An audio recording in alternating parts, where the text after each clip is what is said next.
Non, Mâchefer à la Sarré.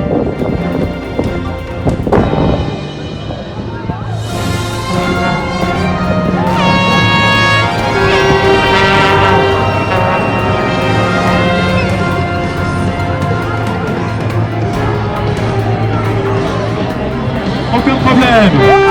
Veuillez exprimer votre colère au micro.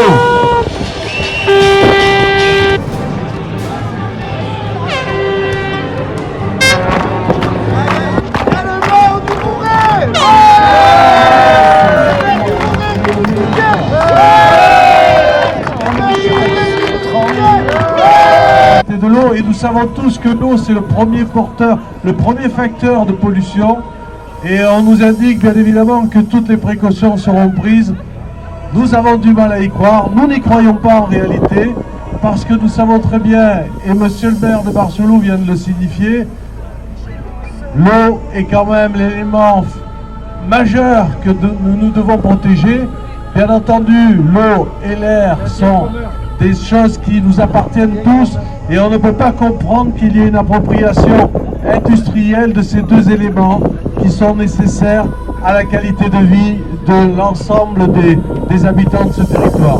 Alors donc vous avez raison de vous rassembler, nous sommes à vos côtés, l'ensemble des maires, le maire de Châteauneuf qui aujourd'hui a démontré également tout son engagement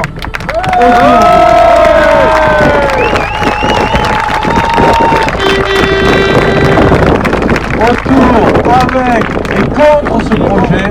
Quand je dis autour, c'est autour de Châteauneuf, mais avec vous et contre ce projet qui n'a aucune utilité. Donc merci d'être là pour eux. On vous soutient, mais merci d'être là pour nous soutenir et pour nous accompagner dans cette démarche et dans cette volonté d'aller contre cette enquête publique. Du Sienne, j'ai parlé au nom du syndicat des eaux du Foulon, et parce que c'est une problématique qui nous concerne tous. Et je pense que Gérald a bien et François ont bien tracé Notre maison brûle et nous regardons ailleurs. Alors, est-ce qu'on va regarder ailleurs lorsqu'il y a un risque de pollution de l'air? Est-ce que l'on va regarder ailleurs lorsqu'il y a un risque de pollution de l'eau?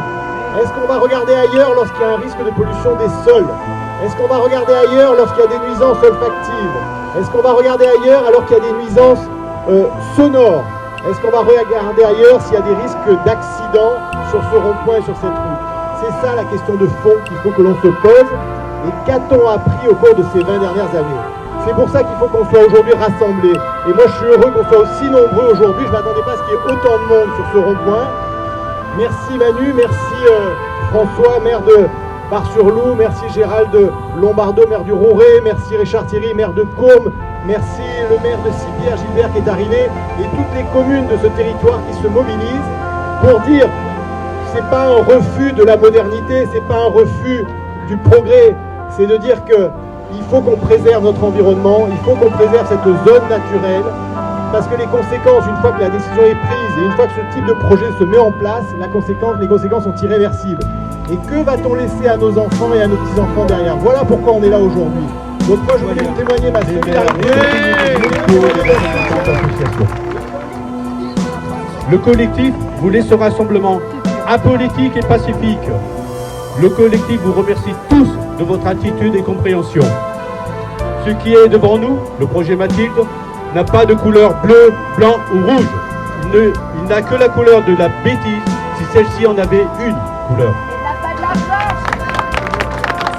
Vous connaissez tous la dangerosité de ce projet. La pollution du sol. Nous avons à cet endroit, comme ça a été signalé, l'or bleu.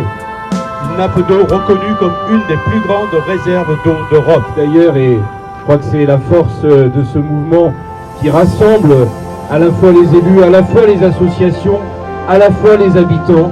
Et je crois que c'est important de le dire, parce qu'il y a une unanimité contre ce projet.